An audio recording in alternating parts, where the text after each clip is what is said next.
चंदन लेपन से करूं कान्हा का श्रृंगार, राधे अब दर्शन दीजिए हो भव से पार। हरे कृष्णा। आप सभी का आपके अपने YouTube चैनल पर बहुत बहुत स्वागत है। आज सुनिए कार्तिक मास महात्म्य में आगे की कथा।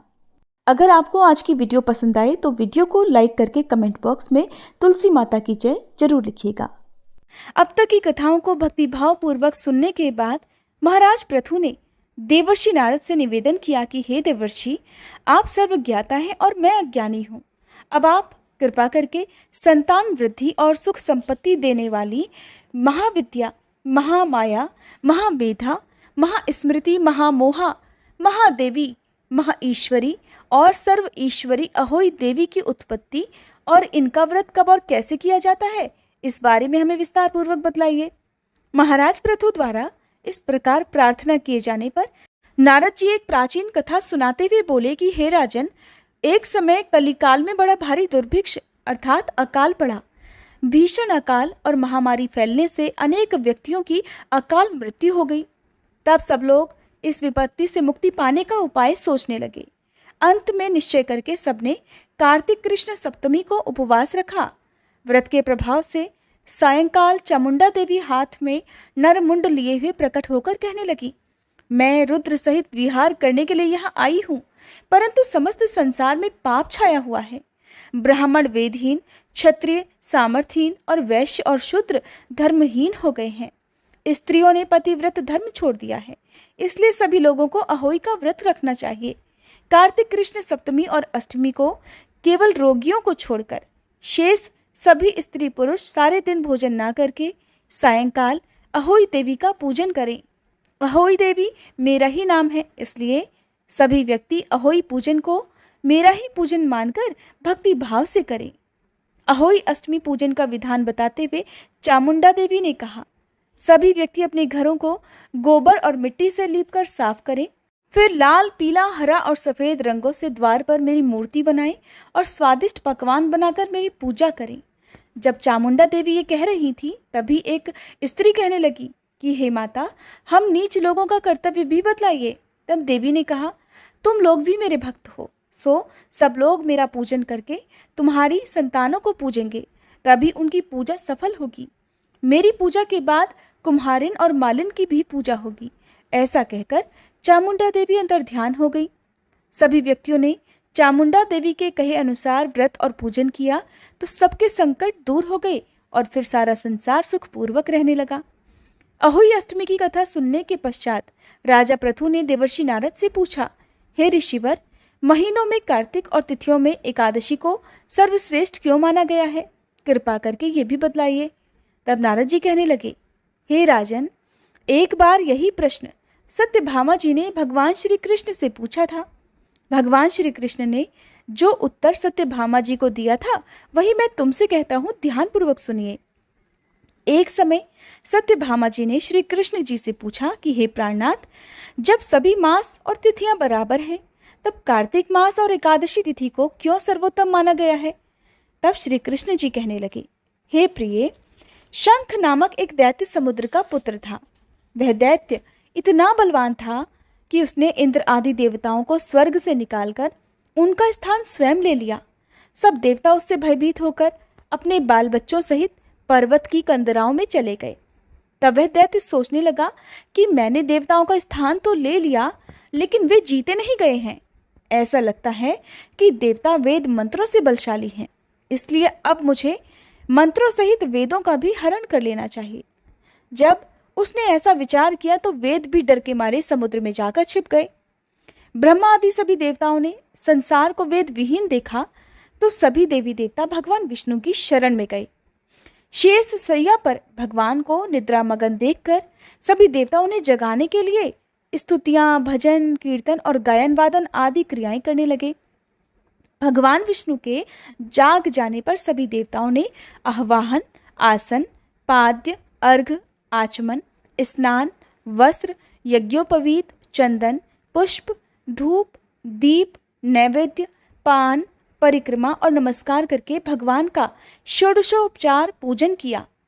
तब विष्णु भगवान प्रसन्न होकर देवताओं से कहने लगे, हे देवताओं, मैं तुमसे प्रसन्न हूँ। इसलिए शंख आदि दैत्यों को मारकर मैं चारों वेदों को शीघ्र ही ले आऊंगा। परंतु आज से वेद बीज मंत्रों सहित कार्तिक मास में जल में निवास करेंगे। इसलिए कार्तिक के महीने में जो कोई भी जल में स्नान करेगा उसको यज्ञ करने के समान फल प्राप्त हो जाएगा और उसके समस्त विघ्न भी दूर हो जाएंगे।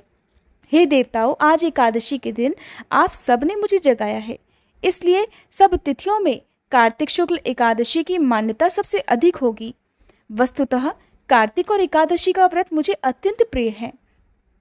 आगे की कथा सुनाते हुए देवर्षि नारद ने कहा, हे राजन, ऐसा कहकर भगवान मत्स्य अर्थात मछली का रूप धारण करके विंध्याचल में निवास कर रहे महर्षि कश्यप जी की अंजलि में आ गए। कश्यप जी ने उनको एक कमंडल में डाल दिया। जब कमंडल भर गया तो मत्स्य अर्थात मछली रूपधारी भगवान कहने लगे कि हमको कोई बड़ा स्थान दो। तब कश्यप जी ने उन्हें रहने के लिए घड़ा दिया। घड़ा भी भर गया और वह घड़ा भी उनके रहने के लिए छोटा पड़ने लगा। तब उन्होंने उस मछली को निकालकर कुएं में छोड़ दिया, परंतु भगवान मत्स्य रूप में तेजी से बढ़ते गए, इसलिए अब कश्यप जी ने उन्हें कुएं से निकालकर समुद्र में डाल दिया। और तब भगवान ने एक अत्यंत विशाल मछली का रूप धारण करके दैत्यराज शंखासुर को मार डाला। शंखासुर को मारने के पश्चात भगवान मत्स्य रूप त्याग कर विश्राम करने के लिए बद्री नारायण चले गए।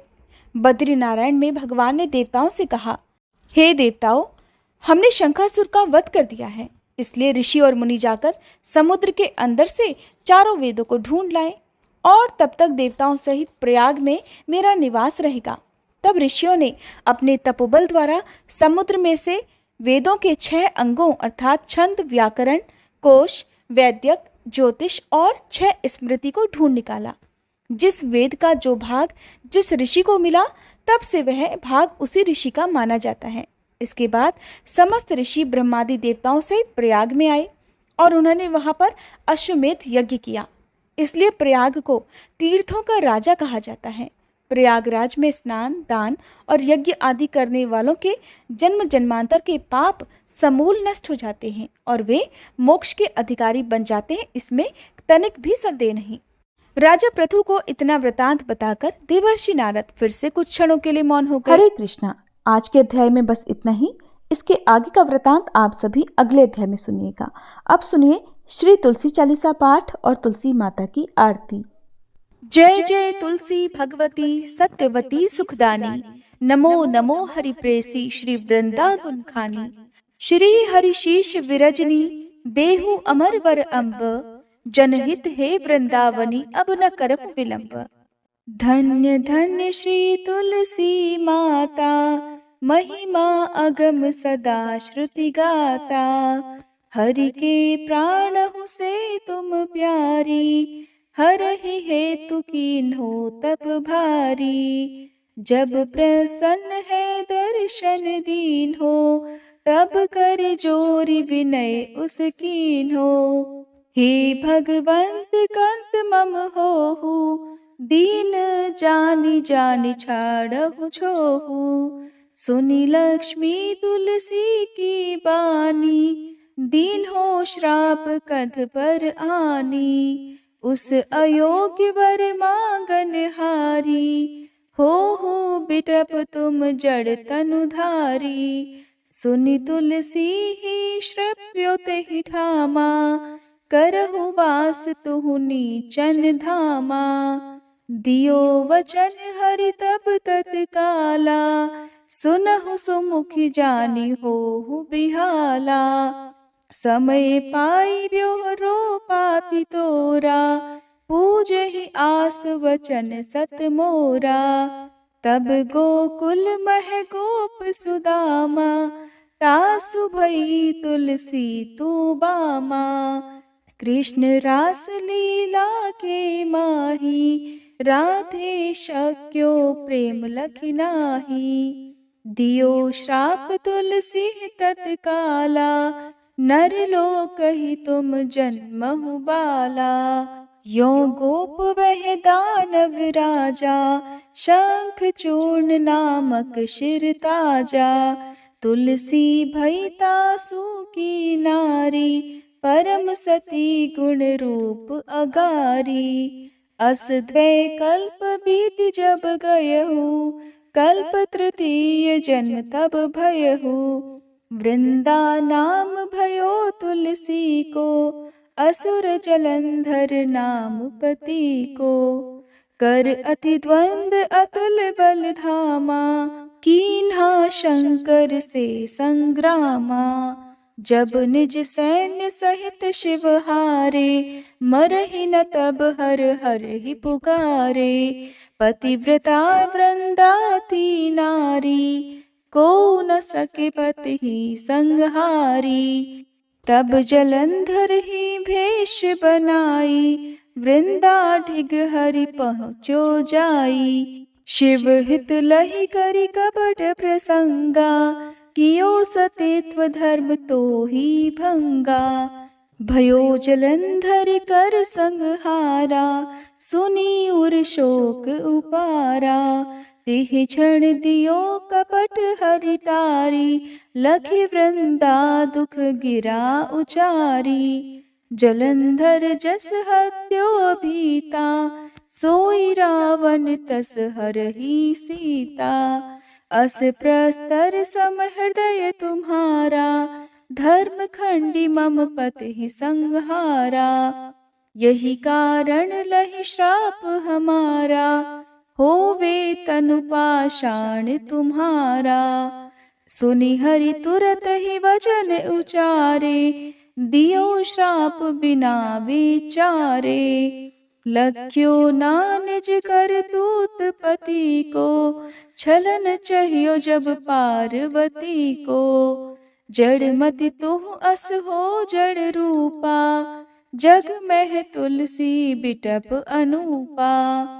धग्व रूप हम शाली ग्रामा, नदी गंडकी बीच ललामा। जो तुलसी दल हम ही चढ़ई है, सब सुख भोग परम पद पई है। बिनु तुलसी हरि जलत शरीरा, अतिशय उठत शीश उर पीरा। जो तुलसी दल हरि शिर धारत, सो सहस्त्र घट अमृत डारत। तुलसी हरि मन रंजनिहारी, रोग दोष दुख भंजनिहारी। प्रेम सहित हरि भजन निरंतर, तुलसी राधा में नाही अंतर। व्यंजन हो 56 प्रकारा, बिन तुलसी दल ना हरहि प्यारा। सकल तीर्थ तुलसी तर छाही, लहत मुक्ति जन संशय नाही। कवि सुंदर एक हरि गुण गावत, तुलसी निकट सहस गुण पावत। बसत निकट दुर्वासा धामा, जो प्रयास ते पूर्व ललामा। पाठ करहि जो नित नर नारी, हो ही सुख भाषहि त्रिपुरारी। तुलसी चालीसा पढ़ी तुलसी तरु गृहधारी, दीप दान करी पुत्र फल पावहि बंध्यहु नारी। सकल दुख दरिद्र हरिहार वै परम प्रसन्न, आशय धन जन लड़ही कर बसहि पूर्णा अत्र। लाही अभिमत फल जगत, महिलाहि पूर्ण सब काम। जेई दल अर्पहि तुलसी, तह सहस बसहि हरि राम। तुलसी महिमा नाम लख, तुलसी सूत सुख राम। मानस 40 रच्यो, जग मह तुलसीदास। प्रेम से बोलिए तुलसी महारानी की जय। तुलसी महारानी नमो नमो, हर की पटरानी नमो नमो।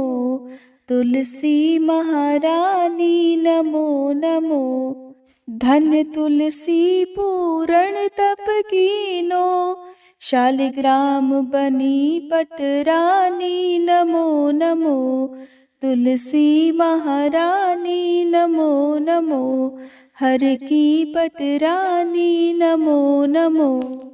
जाके पत्र मंजरी कोमल, श्रीपति कमल चरण लपटानी नमो नमो। तुलसी महारानी नमो नमो, हरि की पटरानी नमो नमो। कौन महीने बोई रानी तुलसा, कौन महीने हुई हरियाली। नमो नमो तुलसी महारानी, नमो नमो हर की पटरानी। नमो नमो कौन महीने हुई तेरी पूजा, कौन महीने हुई पटरानी। नमो नमो तुलसी महारानी, नमो नमो आषाढ़ मास में बोई रानी तुलसा, सावन महीने हुई हरियाली। नमो नमो तुलसी महारानी, नमो नमो हरि की पटरानी। नमो नमो कार्तिक मास में हुई तेरी पूजा, मंगसिर मास हुई पटरानी। नमो नमो तुलसी महारानी, नमो नमो हर की पटरानी। नमो नमो धूप दीप नैवेद्य आरती, पुष्पन की वर्षा बरसानी। नमो नमो तुलसी महारानी, नमो नमो हर की पटरानी। नमो नमो 56 भोग 3600 व्यंजन, बिन तुलसी हरि एक न मानी। नमो नमो तुलसी महारानी, नमो नमो हरि की पटरानी। नमो नमो जो तुलसी को सवेरे गाए, श्री कृष्ण के दर्शन पाए। नमो नमो तुलसी महारानी, नमो नमो हर की पटरानी। नमो नमो जो तुलसी को दोपहर गाए, खीर खांड का भोग लगाए। नमो नमो तुलसी महारानी, नमो नमो हर की पटरानी। नमो नमो जो तुलसी को सांझ को गाए, श्री कृष्ण की आरती उतारे। नमो नमो तुलसी महारानी, नमो नमो हर की पटरानी। नमो नमो जो तुलसी को रात को गाए, श्री कृष्ण के चरण दबाए। नमो नमो तुलसी महारानी, नमो नमो हर की पटरानी। नमो नमो सब सखी मैया तेरो यश गावे, भक्ति दान दी जय महारानी। नमो नमो तुलसी महारानी, नमो नमो हर की पटरानी। नमो नमो तुलसी महारानी, नमो नमो हर की पटरानी। नमो नमो। उम्मीद है आज की ये वीडियो आपको पसंद आई होगी।